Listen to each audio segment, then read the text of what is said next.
Okay, I am here with Deb Norton, who has been my personal astrologer for, oh my God, what, 3 or 4 years? Going on. It feels like forever. It feels but like forever. but it wasn't that long ago. No, it wasn't Yeah. that long ago. So you have helped me so much in my life and with my chart, understanding what's going on with my, with everything, but especially money.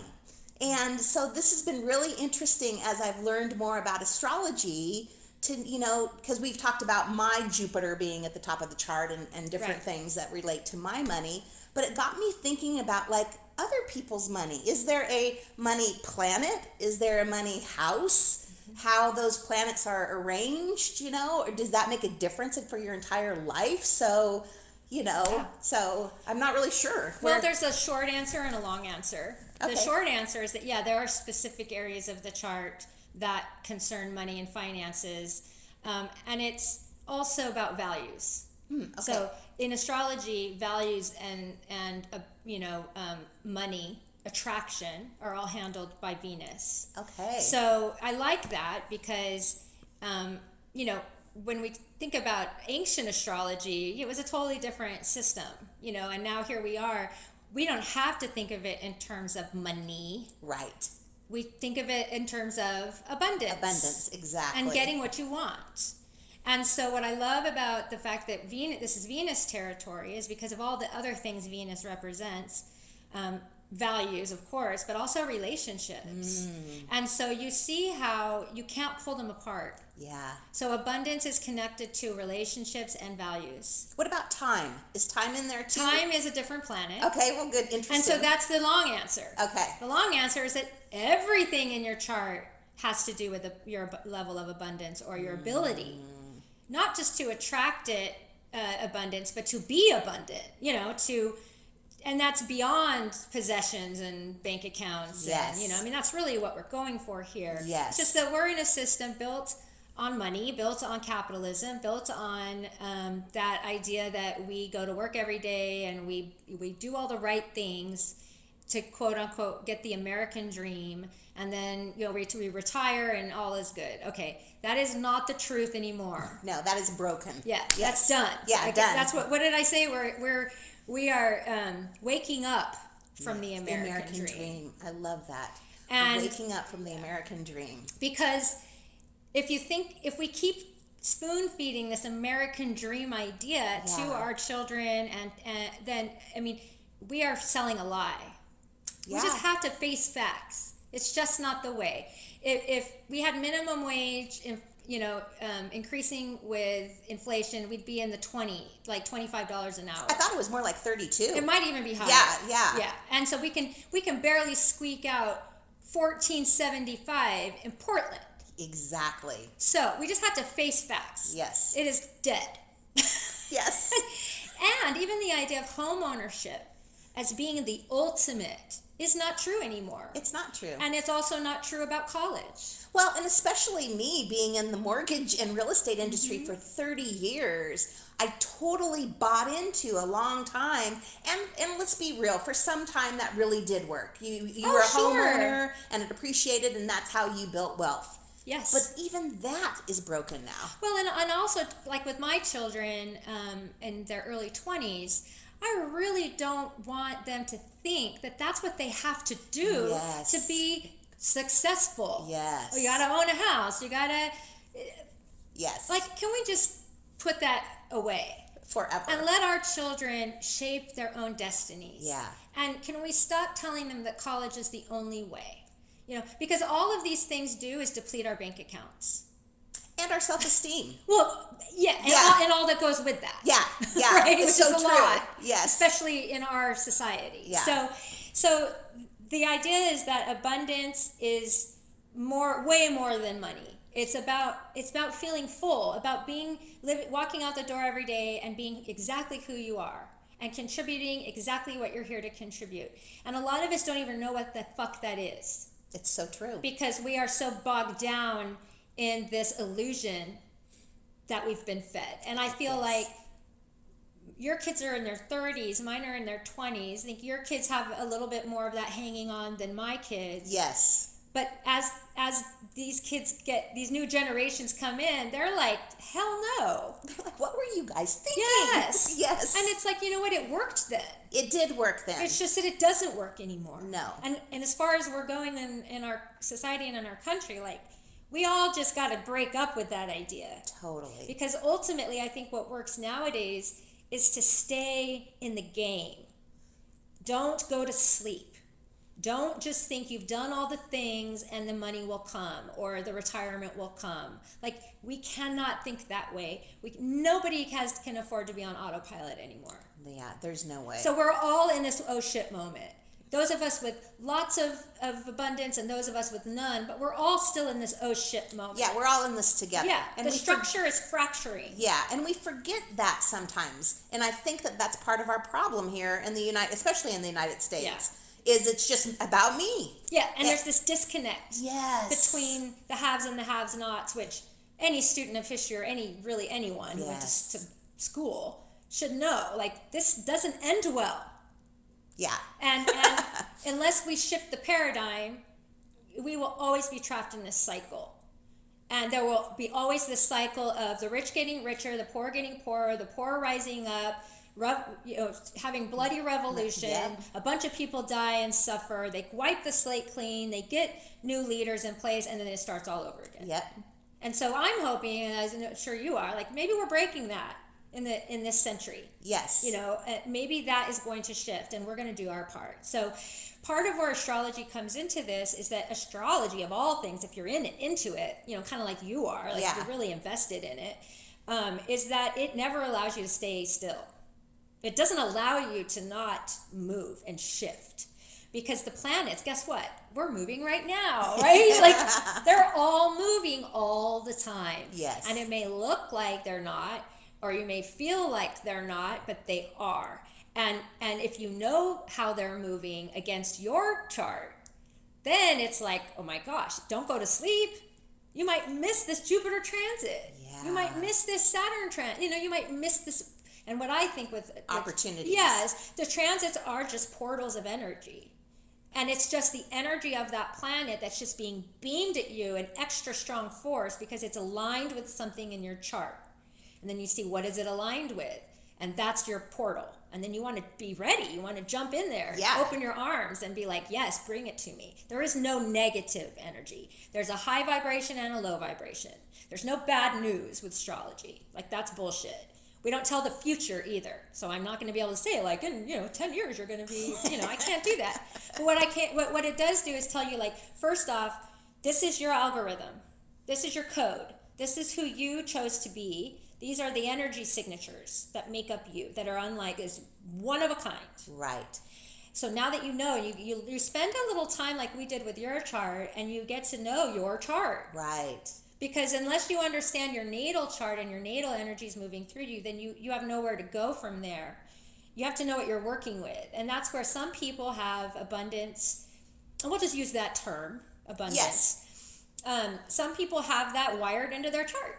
You have an abundance machine. We talk about it, Yes. Jupiter and Taurus at the top of the chart, at the midheaven, like, it's big and it's, it's green. It's Taurus, yes. right? So we could identify quickly with your first readings that, okay, so you make money. You know how to do this. You have a South Node in Capricorn, which means that you came into this world with business knowledge, with a sense of being in charge, with all the skills to build a foundation that's strong and will stand the test of time. Like, you came in with that, so that's one thing. If you have Capricorn in your chart, then, depending on what planets they are and where they are, that's a sign that you'll be able to function within capitalism. Fascinating. Because it is capitalism, like, as we know it, right? Yeah, exactly. So it's like, you do the work, you get paid. You build the business, you build the structure, you hire employees, you make it work, and you try to get as much profit out of it as you possibly can. Okay, we all know there's a high vibration to capitalism. There is. Yes. There's a very dark vibration that is more prominent now. Right now. Yeah, exactly. Which is that, I'm going to make all kinds of billions of dollars off the backs of my of my employees and pay them minimum wage. Yeah. And the backs of our planet. Well, heck yes. You know, and Oh my so gosh. employees, our Yeah, planet. we'll just rape the planet. We'll treat people like treat- shit. Yeah, Yes. we'll just we'll Yes. give them the bare minimum. So we all know that cannot stand the test of time. No. It's going to break down, and that's a whole nother podcast. Totally. But on the personal level, so just for those people who are maybe looking at their chart and wondering, look where you have the earth signs, because Capricorn, Virgo, and Taurus are all firmly rooted in the earth, Okay. and in possessions and in the ability to earn. So with Capricorn, it's about building the structure and being the boss, like the CEO, and building a business. The Taurus is like the bank account that grows and grows and grows, and you just hold on to it. You don't. You protect like the precious. That's like the golem energy of the precious. And then the Virgo is the day-to-day work of getting it done, getting the job done. Okay, so all of this has to do with how to earn money and build wealth. Yeah. So if you have like the sun in one of those signs, then you're going to be more inclined. Now, I can't see the rest of your chart, so you could have some other things in there working against this. Right. But that's just a Generality. Yeah. Yeah, exactly. Um, So is there, so clearly there's people that come in with more likeliness of this being in their life, but then there's the opposite. Yes. So how then, one, what does that even look like planet-wise in the Right. chart, where maybe they're not as connected to abundance? Yes. And then how can you fix you it? guide that? Yeah, how do you Yeah. guide it? How do you Yeah. maneuver your life? Yeah, I mean, assuming that's what the person wants, like say, Assuming. yeah. So what I do, and I don't know that anyone else thinks of it this way, but I try to find your superpower in your chart. Yeah. So that's our first meeting, is like we're going to identify at least one or maybe more superpowers. And so the way that works is to understand your strengths. Right. You got to know what you brought in that's going for you. Like what great things in your chart are work, because all the planets work together. If you look at a chart, you see all these lines, red and blue lines connecting planets through the center. Those are relationships in the chart. And those planets have working relationships. They do things together. And so I look for those little pockets, those little, what I call like parties. I call them parties. And those will often point towards the superpower. And so I find with clients most clients say, how do I make more money? Right. I mean, it's just survival, let's face it. Right. Especially right now. So I'm going to definitely look at first at Venus. But to say that it's only Venus is totally not true. It's like every single planet has to do with whether or not you can build an abundant life. So, I mean, I could go through each planet, yeah. but, well, and it so depends on the other planets affecting that. Yeah, planet there's so too. many layers. Yeah. But I would say generally, Venus is definitely a planet to look at. So if you don't know anything about astrology and you have Venus in an Earth sign, then that's a good sign that you might have more abundance. If you have Venus in a water sign like Scorpio, Cancer, Pisces, you're going to be more connected to feelings. Okay. And so I would look at like a Venus in Cancer and say, okay, so you don't value. Yeah, which is perfectly fine. But you still want to survive and be happy and have what you need to be healthy and live happily.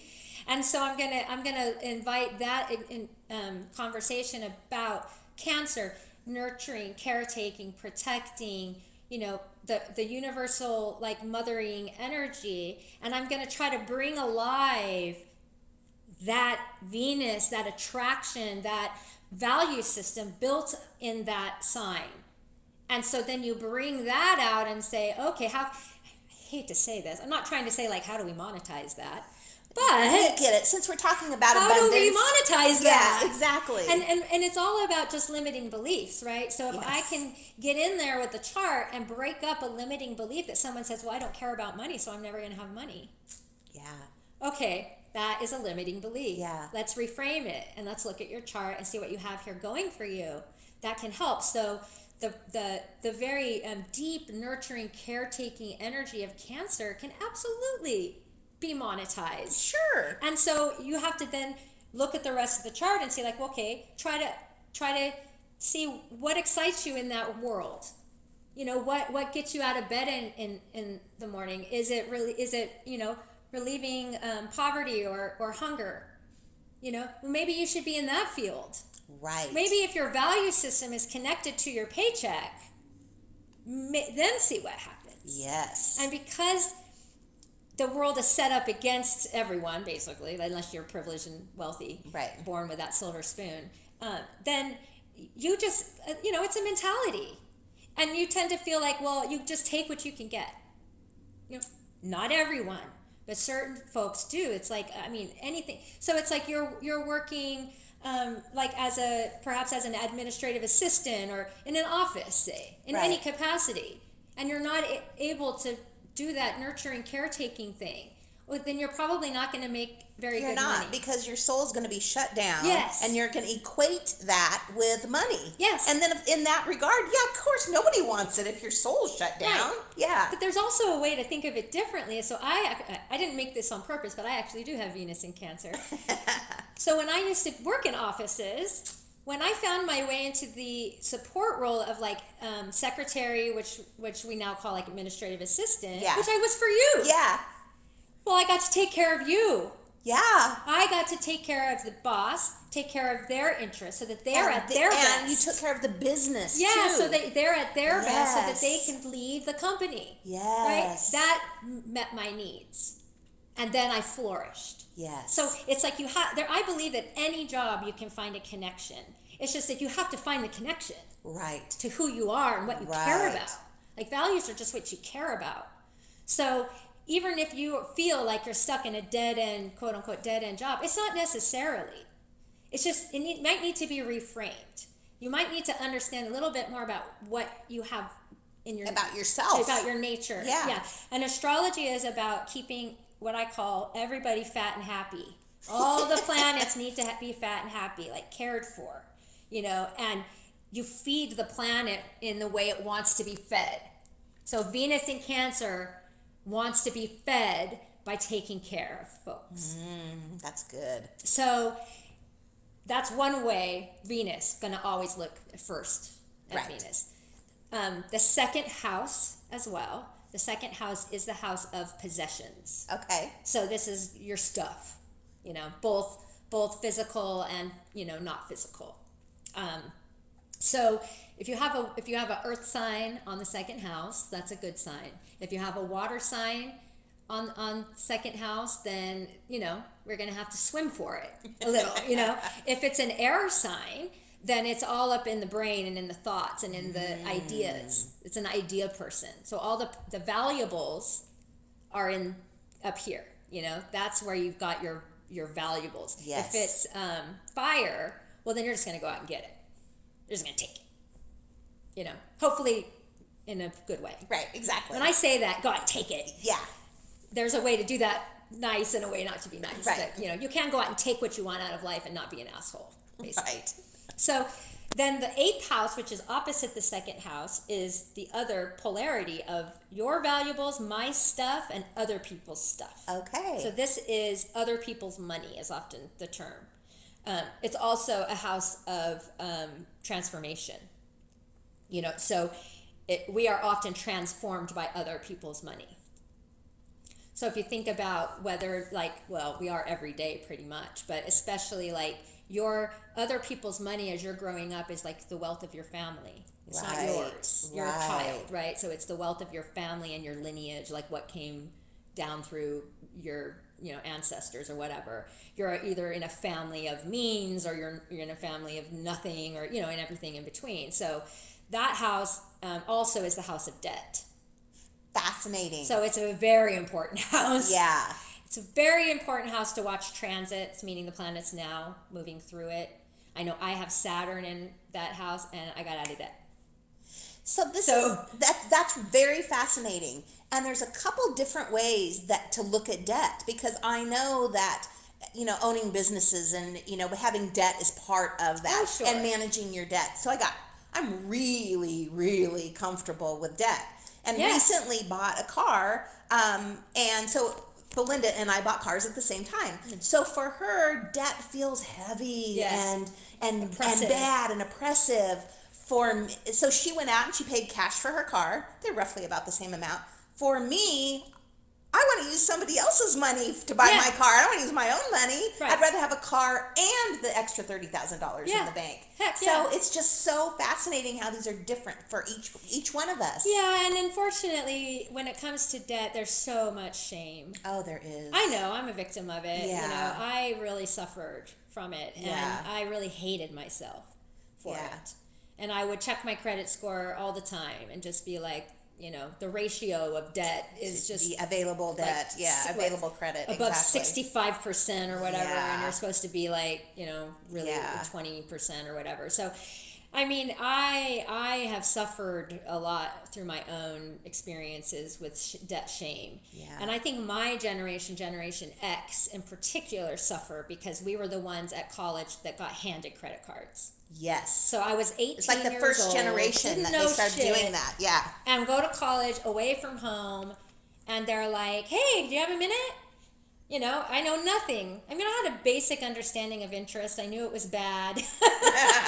But I also was a poor student, and so I just took everything they gave me, and that just became my life. So up until recently, nothing I had was mine. And that's a very insecure feeling for someone like me with my chart. I have a Taurus rising, Taurus moon. That's I have. Nothing I have is mine. You can imagine that disconnect. So for me, I watched that happen through my chart. I was aware of it. I worked with it. And guess what? 100% debt free. Love it. So it's about knowing that. Yeah. If I wasn't looking at my chart and watching the transits and what was available to me to help me, and I realized for me, the Taurus thing wants to play it safe. People with a lot of Taurus, you're going to be real comfortable and you're not going to want to change or move. Yeah. It's like it may not be what you want, but it's comfortable. And so I'm just going to sit here in this spot forever till I die because I'm comfortable. So what I think we do in our country is we group everybody. You know, like debt is bad. Yes. College loans are bad. You know. And I have done. I'm self-admitted done that. Oh yeah, all of us have done that. We've all at one point bought into that bullshit. You know, but we don't have. Looking at it now, you can really see with a chart how different it is for each specific person. Absolutely. So for me, as somebody that's more comfortable with debt, it's not as big of a deal. But if somebody that isn't and has a different chart similar to yours, it's a big deal. Yeah. So just even the fact of recognizing that about yourself and working with that. Yeah, I mean, you may talk to someone that's like you, that's like, yeah, I have some debt, but it's cool, I'm working it, I can work in the system. Hey, anyone who can work the system against itself, my hat is off to you. Like, do that. Totally. If you have a knack for that and you don't feel shame, but if you do feel shame around it, there's no need to beat a dead horse. Like, there is not. Let's just get you out of debt. Yes, exactly. And learn to love your debt. I think you can, yes. You can, because I had a client and she had some credit card debt and she was just feeling so much shame about being in credit card debt and my credit score and all that goes with it. But then when we shifted to what did you do with this credit card debt? She bought her home. She helped out friends and family. She paid for somebody's medical procedure. She traveled around the world. She, all of if you're looking at debt like that, it's like, wow, it has so much more meaning. It's not the bad guy anymore. Yes. Yeah, do we still want to work and get it paid off? Which she did, which I'm so proud of her. Oh, see? But she did that after she made friends with it. She made peace with it. She made peace with it. That's beautiful. Yes. Absolutely. Because that turns what was like a scar into a strength, into a badge of honor, so to speak. Is that I went through it and now I'm out and I'm great. I have to admit, there's so many things I did with that debt. Oh, yeah. Hey, you're right. I should be like, thank you. I know. And I bid you adieu now. Because now, for me, I'm almost 50. Like, I want to be free now. Exactly. It's like it just depends on where you are. So any client, I'm going to be like, where are you with money? Where do you want to be? What is your, you just look for that little hot spot that they've been afraid to look at. Yeah. The chart lays it right out. They can't not see it. Unfortunately, as we work together, intuition plays a role in how to talk to that person to get that. And then once you get the superpower, I mean, you probably know, like people just glow, they light up, they just feel magical after, because there's something so special and magical about someone seeing their chart and getting their first reading. And finding out their purpose. And that may not come right away. I mean, it No, probably no, won't. no. Like, let's Yeah. face it. It's just like this idea that because we're born with nothing. We don't get to remember anything. Like, we're literally blobs of flesh who can't even like feed ourselves. Yes. Now we all know, I think, most of us who are in this way of thinking, that like we weren't just a blob of flesh. Right. We came in with experience, knowledge, past experience, past lives. I mean, we may not have even been human in every, like, who knows, right? Yeah. Why limit it? Like, Yeah. if I want to think I was a dragon, then I was a dragon. Like, so what, right? Exactly. So, but we have no idea why, how, where, when, who. Like, we can't even talk. We can't even communicate. So I like to think of the chart, the natal chart, as like, it's like a clue. It's a cheat sheet. It's like, this is who I set my energy up to be. Like, this is the energy signature of who I shall be. Yeah. So when someone becomes reacquainted with it, it's remembering. It's not seeing for the first. It's That's like they good. just start to remember. Boy, do I get a front row seat too. Yeah. It's so cool, and I get to be a catalyst. And then I can a lot of times hear the higher self just talking to me. And then it becomes a magical experience, because then once you get the higher self involved, then it's like, we're really talking now. We're really, really getting you in touch with who you are. And your reason that you're here this lifetime. And if you don't know who you are, yeah, or why you are, that's good. you can't ever really feel complete. Yeah. And who knows how it works? I have theories about how astrology actually works. We just don't know. But boy, it does. It does work. It's very much helped me in figuring out my life and understanding things that are happening. Right. Like, what the fuck is this happening? Yes. Now I get it. Now I understand why I'm growing through this and experiencing this. Yeah, and with Saturn, we talk about hard work, focus. Yeah. Of course, that's got to play into Sure. this. It's also limiting beliefs, things that get in your way, things that you have to obstacles. Yeah. That you need to navigate to be who you really are. Like, you have to have these struggles. You Yes. have to. Nobody gets out struggle free. Well, and that's what makes your life great. Well, gosh, how boring. Yeah, would life be? and how weak in a sense, because each time you have one of those struggles, you grow and you're more powerful. Oh my gosh, and, yes. I mean, I always think about the spiral. Yeah. And I feel like our whole lives, there's this, I think with the American way of thinking, and especially capitalist way of thinking, we're always thinking about this. Got to keep going. Yeah. More. Yeah. Higher. I got to beat what I made last year. Yeah. Just said it to you. I got to make more than I did last year, or I'm a loser. Yeah, totally. Right? Yeah, exactly. So what I have noticed with astrology, especially working with people over and over again like you, is that we have times where we're spiraling up and we're seeing new things. And then, guess what? We're going to go back down, and we might go down low. We might break down. Our life might fall apart. Like, that's totally part of the journey. Because you know what? Most likely there's something down here you forgot. Yeah. So your higher self is like, oh, sorry, taking you down. Gotta go. Oh, you forgot that. Oh, pick that up. Now we're back pick that up, we're going to end up back here. There's another chance for you. And so then you might pick that thing up, and then you go back up, and you're having a few years where you're just climbing higher and higher, and then back down. Oh, forgot that. And then I think moving up and down the spiral is fine. What I feel like we don't want too much of is in the same spot over and over. Wearing a groove. Yes. I'm talking to you, Taurus. Like, that's what Taurus, or any fixed sign, Scorpio, Aquarius, Taurus, tend to like to just over and over and over and over. So it's like, no, you want to keep that moving up and down, but you gotta allow yourself to go down, because then you're going to climb higher every time. And if you only climbed up, you would learn absolutely nothing. So there's no quick answer to this as far as abundance in the chart. It's very personal to every single person, but even you don't even need an astrologer. I mean, you can look up all this stuff on your own if you want. Right. You can get an astrologer to help you. You can become your own astrologer. Right. But I just highly recommend this tool on this journey of abundance, because it really will build up the parts of you that you need to be there for you to get to that goal. And it will also point out the areas where you've struggled and show you how much stronger they've made you, and how you can turn anything around. Anything around. That's that. That's a And great. it's a lot of like just acknowledgement, of like, who you are and how you got to this place. Like, there have been victories galore, but we tend to not remember the victories.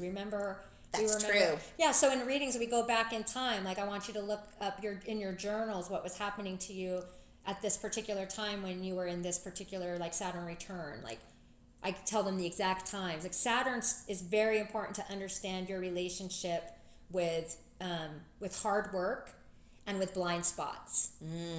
And so there's so many. Jupiter, obviously. Right. Jupiter is just abundance. But the catch is, Jupiter makes everything bigger. So you could be having this fantastic Jupiter transit, but it's opposite Saturn. And so whatever you're not paying attention to with Saturn, the blind spots that Saturn's been trying to get your attention, then Jupiter's like, you can't miss it now. Like, it's like, imagine that floodlight just goes boom. There it is. That's it. You can't miss it. We want that, though. Yeah. Like, as painful as that can actually be. Yeah. Like, a good example would be like a relationship that is just not working anymore.